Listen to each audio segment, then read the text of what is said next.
Live from NBC4, this is the Channel 4 News at 11. And tonight it's Inauguration Eve, and this is where 10 hours from now, the nation's 44th president, Barack Obama, will address the country and the world. He will be sworn into office at 9 a.m. our time tomorrow. Tonight, you can feel the excitement growing as millions of people pack the nation's capital despite freezing temperatures and unprecedented security. NBC4's Steve Handelsman's live tonight for us in Washington. Steve. Washington, where even today, on the anniversary of the birthday of Dr. Martin Luther King Jr., President-elect Barack Obama doesn't want to say much about being America's first black president. But talking about bipartisanship, that's something entirely different. And that was his main theme this evening here in D.C. Across Washington tonight, pre-inaugural ball celebrated the president-elect. I've never felt so patriotic in my entire life. Barack Obama tonight celebrated bipartisanship. Thank you, John McCain. That's right, a dinner to honor the Republican he ran against. And Mr. Obama's been meeting with McCain to get advice. I want you to join us in making this bipartisan dinner not just an inaugural tradition, but a new way of doing business in this city. Earlier, the president-elect performed public service, painting a homeless shelter to honor Martin Luther King on his birthday and to emulate King's call to action. Everybody's going to have to pitch in, and I think American people are ready to do that. The security plan is ready in Washington, streets already closed, and the bridges from Virginia. Cops from around the region deputized to help out. And the huge pilgrimage to the nation's capital continues tonight. This was Philadelphia. A lucky few picked up tickets, good seats to the swearing in or the parade. We got them. Can I have a kiss? Yeah! Businessman Earl Stafford is spending $2 million to bring in people who couldn't afford the trip, like Sylvester Williams, 100 years old. His dream is coming true. Thank you, Lord. Lord been good to me. I've seen the president, black president, in the White House. Black president in the White House? Not yet. A few more hours. In his inaugural address, sworn in his inaugural address there in the west front of the U.S. Capitol at midday, Barack Obama hopes to inspire Americans to make the tough choices that he will say are needed to get us out of our economic crisis. But then comes his parade and the inaugural balls. Live from Washington, I'm Steve Handelsman reporting. And now back to you. All right, Steve. Tonight, the stage is set as one president leaves the White House and the next one gets ready to begin a challenging new journey. NBC4's Chuck Henry is here now. He looks ahead to tomorrow for us. Chuck. Well, in fact, some people are simply not going to bed tonight in Washington. Amid a light snowfall, some have decided to stay out all night along the Washington Mall. It is cold, but it's also historic. On his last night in the White House, President Bush had a quiet family dinner with his wife, daughters, and son-in-law. Welcome to Washington. Barack Obama is spending the night across the street at Blair House.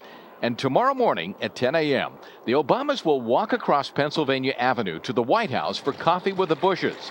Then the four of them will motorcade together to the Capitol for the swearing-in. All of this under the protection of 25,000 police, federal agents, and National Guardsmen.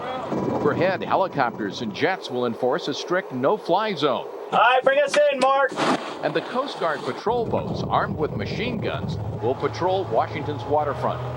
And tomorrow, we'll get a look at another form of enhanced security, the new Cadillac presidential limousine. One of the things is that they wanted more outward visibility for the occupants. So there was a little bit more glass space, a little more windows, a little bit taller profile. Who won't be at the inaugural? Robert Gates, the Secretary of Defense. That's because he's the designated successor should some catastrophic event occur tomorrow.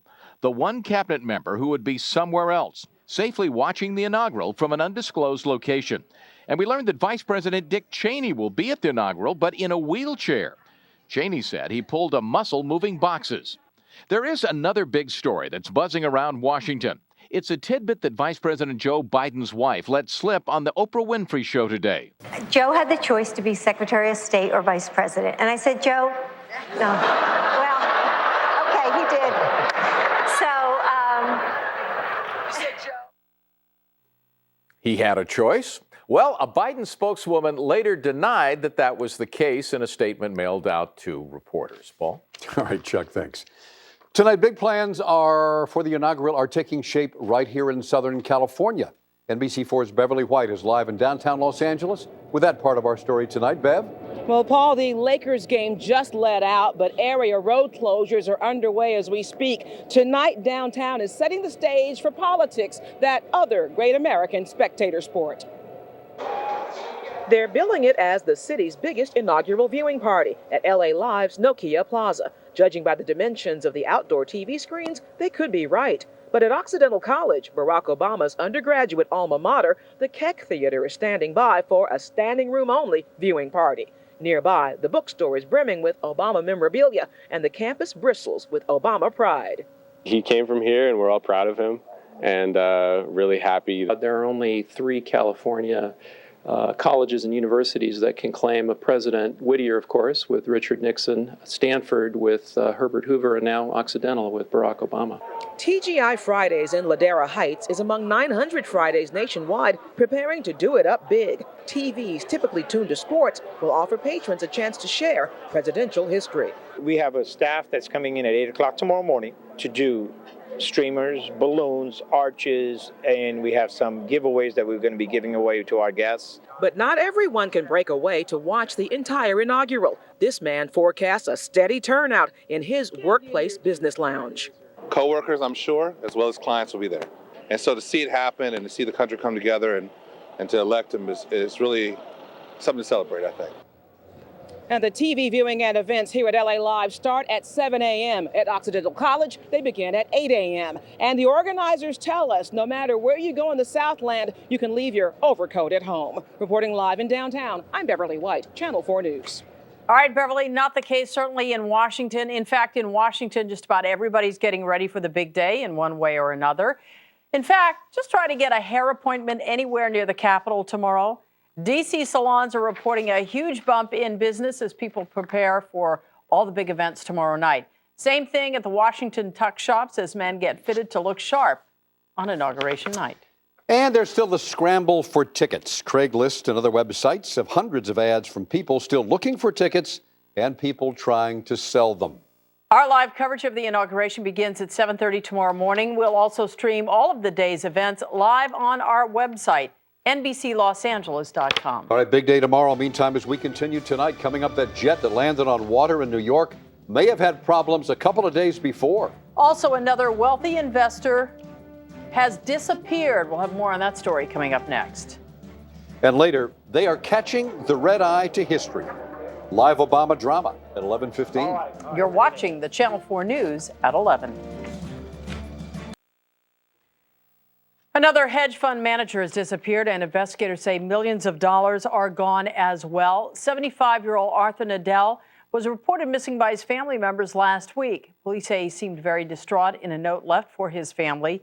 One investor says the fund he handled was worth as much as $350 million.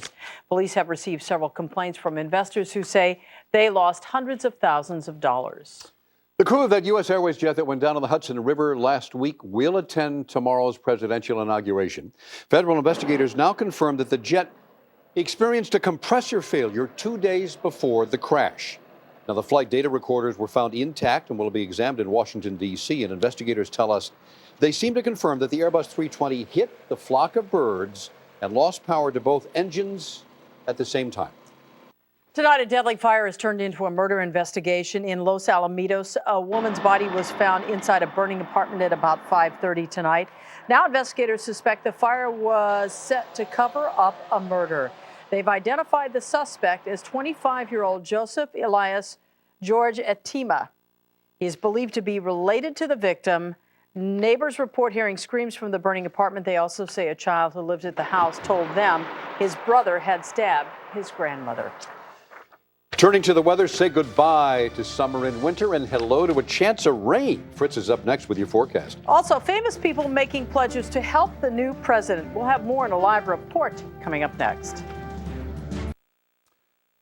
The night before parties are now winding down in Washington, D.C., where it is now 2:15 in the morning. But some people may actually be waking up soon to get ready for Inauguration Day, and others are still en route. NBC4's Patrick Healy is live in Long Beach, where several people just caught the red eye back to D.C. Patrick. Paul, Colleen, between those who had commitments today and those who got their inspiration at the last moment, it's fair to say there are going to be more than a few inaugural attendees viewing the ceremonies through the red eyes they are now acquiring on overnight flights to the Capitol. Name tags. Who needs a name tag? Tonight at Long Beach Airport, Obama. Yeah. At JetBlue, it's last call for the last flight to D.C. before the inauguration. I was never interested before. This is a big one. I was determined to make it. How long have you been planning this? Would you believe about an hour? It was a call from his sister-in-law that convinced Levester Williams, if ever there was a time to try his luck flying standby, this is that time. It's monumental. Historical, and we want to be a part of it. Sue Langevin knows she and her son and friend Lisa Smalling won't be real close to the Capitol, despite planning this pilgrimage since before the election. No tickets. We got denied twice. Didn't win any lottery. Oh, darn. But you know what? We're just going to be there, be part of the crowds, and just have a good time. This is the reason why we came to America. Yes. Australian Daniel Nolan said he scheduled his whole vacation around the inauguration. We just want to be part of the atmosphere. Which will be freezing when they get into D.C. about 6 a.m. I ski in this jacket all the time, and it's fine. I got my video camera. My boy, he's 3 years old, and a little girl, 7 months old. And so this is all for them. I pledge. I pledge. I pledge. Going before the camera earlier, many of the incoming president's Hollywood boosters recorded pledges of service to country for a video posted on MySpace. I know you got a pledge. What's your pledge? No shortage of enthusiasm here or at the airport. I can't wait. High five. High five.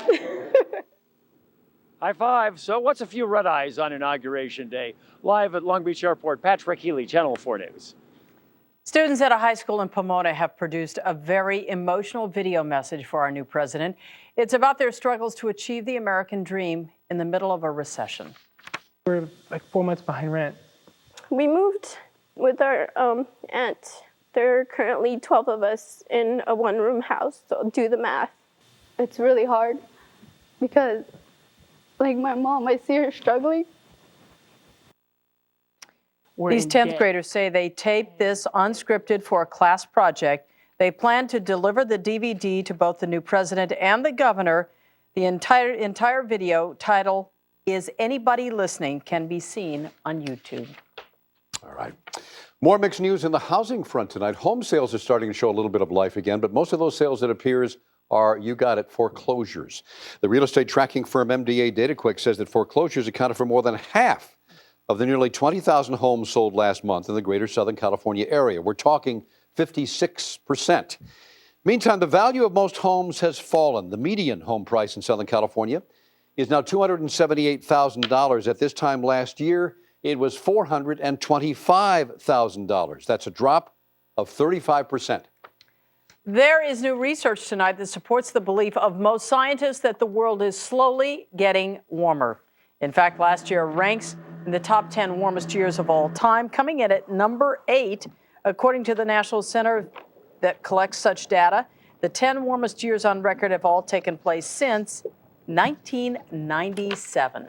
Well, if the world's getting warmer after a wonderful weekend back here, we are getting, I'm going to let Fritz tell you. Here he is. We're getting cooler and we're getting wetter, hopefully. We had some mid-level clouds blowing through today. Started the day kind of dark, thought maybe the rain's showing up early, then it cleared out. We had another beautiful day. The 9th day, 80 degrees plus. That set a record for the month of January, dating back to 1983. Rain is on the way after a day tomorrow very similar to today, sort of a transitional day. Some of the warmer spots may go 80 degrees. It looks like the greatest opportunity for rain to arrive in the LA basin late in the day Wednesday into overnight Wednesday, maybe Tuesday night in Santa Barbara. This will be a moderate rainfall, maybe a ½ inch to an inch in the coastal plain. That would be the coast and the valleys, up to 2 inches in the lower elevations of the mountains. This is a southerly flow of moisture, so very warm air, snow level above 8,000 feet, not doing the local mountains much good. We have a surf advisory in effect till tomorrow. This is a west swell, 4 to 5 feet, west-facing beaches at both Ventura and LA County, and the temps will drop into the 60s when the rain comes, and even cooler beyond that. We could be looking at maybe 50s for daytime highs when we get into the weekend, Saturday and maybe Sunday. Inauguration weather, cool. It's been in the 20s there all week. Just slightly warmer tomorrow, maybe 31 or 32 degrees, mostly cloudy. A 30% chance of light snow showers after 1 o'clock. That means it would miss the swearing in, but may hit the parade. And cool winds out of the north, 10 to 15 miles an hour, but beautiful no matter what the weather is. Mid and upper 40s to low 50s, 52 in Ontario, 54 in Riverside, a little cooler than last night.